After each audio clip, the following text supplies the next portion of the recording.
بەڵە بەڕێزان دەچینە سۆران پەیامنێرمان ئازاد ئۆمەراوەیمان لەگەڵدا دەبێت ئاساس سڵای خوا لەبێت تۆم کاتت باش نوێترین زانیاری لای تۆ چین سەبارەت بە جیاکردنەوەی دەنگەکان.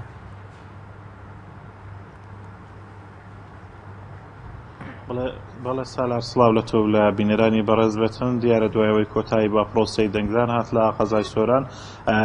ئێستا کۆمیسیۆن و کارمەندانی کۆمیسیۆن بەردەوامن لە جیاکردنەوەی دەنگی قەوارە و لە ناسیاسیەکان دیارە بەپێی ئەو ئەنجامە بەرایانەی کەوا جیا کراونەوە لە بەشێک لە بنکەکان کۆمەڵی ئیسلامی ڕێژەکان تاوەکو ئێستا دڵخۆشکردن کۆمەڵی ئیسلامی لەو بنکانە لە قەزای سۆران دەنگەکانی بەرەو زیاد بوون چووە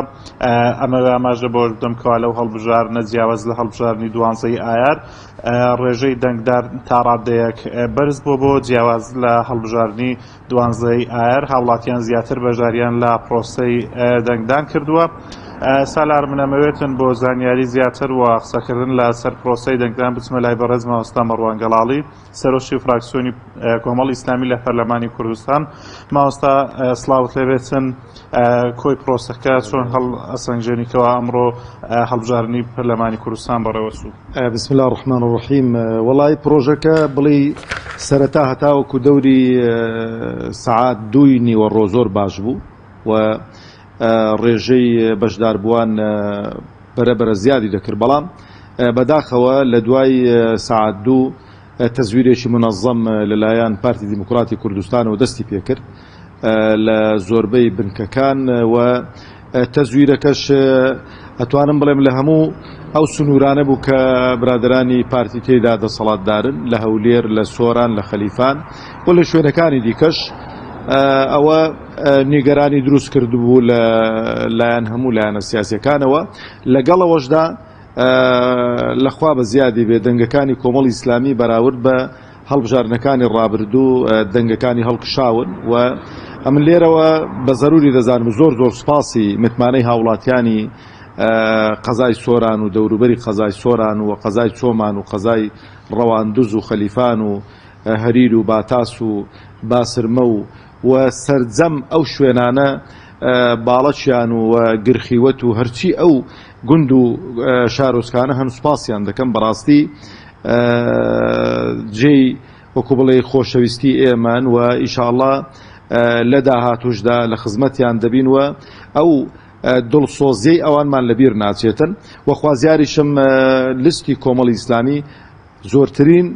ڕێژەی دەنگ بەدەست بێنێتن لەبەرەوەی دڵسۆزی کۆمەڵی ئیسلامی بۆ خەڵکی هەرێمی کوردستان حاشا هەڵنەگرە و شاراوە نییە و خوازیاریشم کۆمەڵی ئیسلامی لە دڵسۆزی و لە وەفاداری خۆی بۆ خەڵکە زیاد کاتن خەڵکیش متمانە و وەسیقەی بە کۆمەڵ زیاتر دەبێت. زۆر جار ئەوتا ئێوە ناتوانن پارێزگاری لە دەنگەکانتان بکەن وەکو لە هەڵبژارن دوانزەی ئایار بەهۆی بەکارهێنانی ئەجهیزەی ئەلکترۆنی لە دەنگدان دابینیمان کەوا تەزویرێکی زۆر کرا بەڵام ئەو جارە ئێوە چیتان کرد لە ڕێی بریکارەکانتان وەکو فشارەکانی کۆمەڵی ئیسلامی بۆی پارێزگاری لە دەنگەکان؟ ئەوە قسەیە کە دەڵێن ناتوانن پارێزگاری لە دەنگەکان بێت لە ڕابردووش ینی لەو هەڵبژاردننی عراق کۆمەڵی ئیسلامی تا ئەمڕۆژ بەرگریکارێکی سەخت بووە لە دەنگەکانی خۆی و بەدواداچوونی کردو هەموو ڕێکارە یاساییەکانی گرتۆتە بەر و بینیویشمان مەسەرەن ئێمە بە دوو پەرلەمانتار چ ڕۆڵێکی گرنگ بیندرا بە تایبەتی بۆ دیاریکردنی دەستەی سەرۆکایەتی ئەنجومەنی نوێنەران لە بەغدا لەبەرەوەی کۆمەڵی ئیسلامی وەکو گوتومانە ئێمە کاروانێک کە دەنجی زۆر و کەم سارمان ناکاتەوە و ئێمە بەڕاستی خەمی ئەو میلەتەمانە خەمی ئەومانەکە ئەو خەڵکە گەر لە ماوەی ئەو 27 ساڵە شارەزای ئەو دوو دەسەڵاتە نەبوو بێتن شارەزای ئەو هەموو کوبڵی داپلۆسینی سەرەت و سامانی ئەو وڵاتە نەبوو بێتن بەو هەموو بێ خزمەتگوزاری و ئێستانەکەشکە ئەو خەڵکە خەڵکێک ما بێتن کە ویژدانی ئەزیەتی نەدابێتن ویژدانی قبولی کردبێت دەنگ بەو دوولانەدات ئەوە ئێمە نیگەران دەکاتن لەبەرەوەی ئێمە لە کوردستانێکدا دەژینە و کوردستانە سەرتاپای زێڕوزی و سەرتاپای هەمووی سەرەت و سامانە ناکرێ بچی بەدەیان عائیلە و خانەوادەکە فەقیر و هیچیان دەماڵێ دانیە ئەو وڵاتی ئێمەش خەڵکانێک هایلایف تێدا بژن و گەورەترین و سەرمایان بۆ خۆیان لەسەرێک دانا و کەڵەکەی کردووە ئەوەی ئێمە نیگەران دەکات دەنا ئێمە بە حەول و قووەتی خوا وەفادار دەبین بەرامبەر بەو دەنگانەوە داکۆچی کارێکی باشیش دەبین و ئەو بەڵێنانەی کە کۆمەڵی ئیسلامی لە حملەی هەڵبژاردن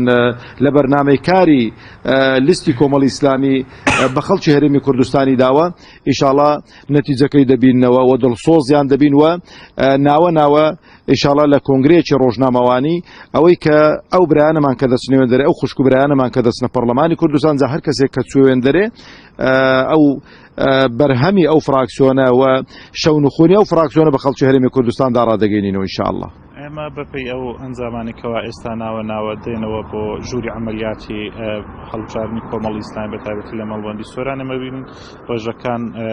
زیادی کردووە لە و بنکانێکەوە ئێستا دەنگەکان دێنەوە هۆکاری زیادکردنی ئەو دەنگانە بۆ چیەگەڕێنیتەوە خۆی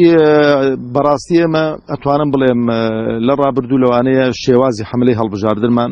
ئەو سەفەرە جیاواز بوو بێتن دووش 4 ساڵی شەونخوونی فراکسیۆنی کۆمەڵی ئیسلامی لە پەرلەمانی کوردستان و دڵسۆزی فراکسیۆنی کۆمەڵی ئیسلامی بۆ خەڵکی هەرێمی کوردستان و کۆمەڵی ئیسلامی بۆ خەڵکی هەرێمی کوردستان حاشا هەڵنەگر بووە و خەڵک پێی ئاشنا بووە و ئەو حملەیەشمان ئەتوانم بڵێم جیاواز بوو لەگەڵ حملەکانی ڕابردوو حملەی ماڵ بە ماڵ بوو حملەی دوکان بە دوکان بوو هەرچەندە ماڵ بە ماڵ هەمووی نەگرتەوە یان ئەگەر هاتبا و ئەو حملەیە بەرفراوانتر ببایەوە هەموو ماڵەکانی گرتباوە قەناعەتم وایە نەتیجەکە زۆر باشتر دەبوو لەوەی کە ئێستانەکەش هەیە بەڵام ئێمە نەفەسمان درێژە و پرۆژەی ئێمە پرۆژەیەکی چاکسازیە پرۆژەیەکی ئیسلاحە پرۆژەیەکی بیناتکردنەوەی ئەو وڵاتێک کە وێرانیان کردو 27 ساڵە ئەوش بە نەفەسێکی درێژ دەکرێت لەبەرەوەی ئێمە بڕیارمان داوە تا هەین لەو دڵسۆزی خۆمان بۆ وڵاتمان بۆ نیشتیمانمان بۆ هاونیشتیمانیان درێغی نەکەین و وەفاداریش دەبین و ئێمە چوونە حکومەتمان چوونە پەرلەمانمان پرۆژەی خۆدەوڵەمەندکردن نییە پرۆژەی خزمەتگوزاریە یعنی ئەوەی کە دێتە دەستیشمان لەو خەڵکو جەماوەر و لەو هاونیشتیمانیانەی خۆمانی سەرفەکەین ئینشاءالله. ئەگەر کۆتا پەیامت بە دەنگدەرانی کۆمەڵی ئیسلامی وەڵام سوپاسیان دەکەم زۆر بە تایبەتی ئەوانەی کە متمانەیان بە کۆمەڵی ئیسلامی داوە ئینشاءالله بە ئاسوودەیی بخەون ئەم شەو و بە حەول و قووەتی خوا ویژدانتان ئاسوودەیە ویژدانتان ئەزیەتتان نادا پەنجەی پەشیمانی ناگەزنەوە بە حەول و قووەتی خوا ئەو پەنجەی کە بە مەرەکەبتان کردووە خوازیارم هەتا 4 ساڵی دیکە مەرەکەبەکەی لێ نەڕواتن بۆی بزانن چێ شەڕەفێکتان بۆ خۆتان تۆمار کردووە کە متمانەتان بەو لستە داوە ئەو لستی شەڕەف و لستی کەرامەت و لستی دینداری و لستی وەفاداری و لستی دڵسۆزیە بۆ ئەو وڵات و خاک و نیشتیمانەی خۆی وە خوازیاریشم ئەو پەرلەمانتارانەمان جا هەر خوشک و برایە کە دەچێتە پەرلەمانی کوردستان وەفادار بێ بەو دەنگانە ئەو دەنگانە لە لای ئێمە هەر دەنجێک بە قیمەتی 1000 دەنگە وەکو ئیمامی عومەر ڕەزا و ڕەحمەتی خوای لەسەر بێ کاتێک کە لە فەتحی عێراق داوای مەدەدی لێ دەکەن داوای 12000 کەسی لێ دەکەن 2 کەسیان بۆ دەنێرە یان 3 کەسیان دەڵێ هەر یەکی بە 1000 کەسیە دەنجێکی ئێمە بە 1000 دەنجی خەڵکی دیکە بەو دەنگە تەزویرانەی ئەمن هەرەوە دەڵێم ئەو پەرلەمانتارانەی کە بە تەزویر بە ساختەکاری دێنە پەرلەمانی کوردستان چۆن دڵیان ئاسوودە دەبێتن بۆ خۆشیان دەزانن ئێمەش دەزانین کە چێ تەزویریان بۆ کرایە دەبێت چاوەڕوویەکیان هەبێ قسە بە ناوی خەڵکو و جەماوەر بکەن دەبێت ناویان لێ بنین پەرلەمانی تەزویرچی و پەرلەمانێکە بە ساختەکاری هاتوۆتە پەرلەمانی کوردستان ئینشاءالله دەنجی بەرچاو بەدەستدێنن و بە هەزاران دەنگ بۆ کۆمەڵی ئیسلامی ئێمە لای ئێمە گرینگەوەی ئەو لیستەمان دەنجی زۆر بێنێ لای ئێمە گرینگ نییە چێ دەچێت بۆ پەرلەمان گرینگەوەی کۆمەڵی ئیسلامی ئەو پرۆژەی ئیسلاح و چاکسازیەی کە بە حەقیقی کۆمەڵی ئیسلامی دەستی داوەتێ لە ڕووی عەقیدە و بیر و باوەڕەوە و لە ڕووی خۆشکردنی دنیای ئەو خەڵکە ئەو لای ئێمە گرینگە. زۆر سپاس بۆ بەڕێز مامۆستا مەڕوان گەڵعەڵی سەرۆکی فراکسیۆنی کۆمەڵی ئیسلامی کەوا لەگەڵمان بوو لە باسکردن لەسەر پرۆسەی دەنگدانی گشتی بەڵای کاک سالار من ئەگەڕێمەوە لای تۆ دیارە کۆمەڵی ئیسلامی بەپێی ئەو ژووری عەمەلیاتی کەوا پێشیان هێناوە دەنگەکان کۆکەنەوە ڕێژەکانی کۆمەڵی ئیسلامی دڵخۆشکردن تاوەکو ئێستا بەو هیوای کۆمەڵی ئیسلامی ببێتە خاوەنی دەنگێکی زۆر و کورسیەکانی بۆ پەرلەمانی کوردستان زیاد بکات. بەڵێ زۆر سپاس بۆ تۆ پەیامنێرمان ئازاد ئۆمەراوەیی هەروە سپاس بۆ میوانەکەشت.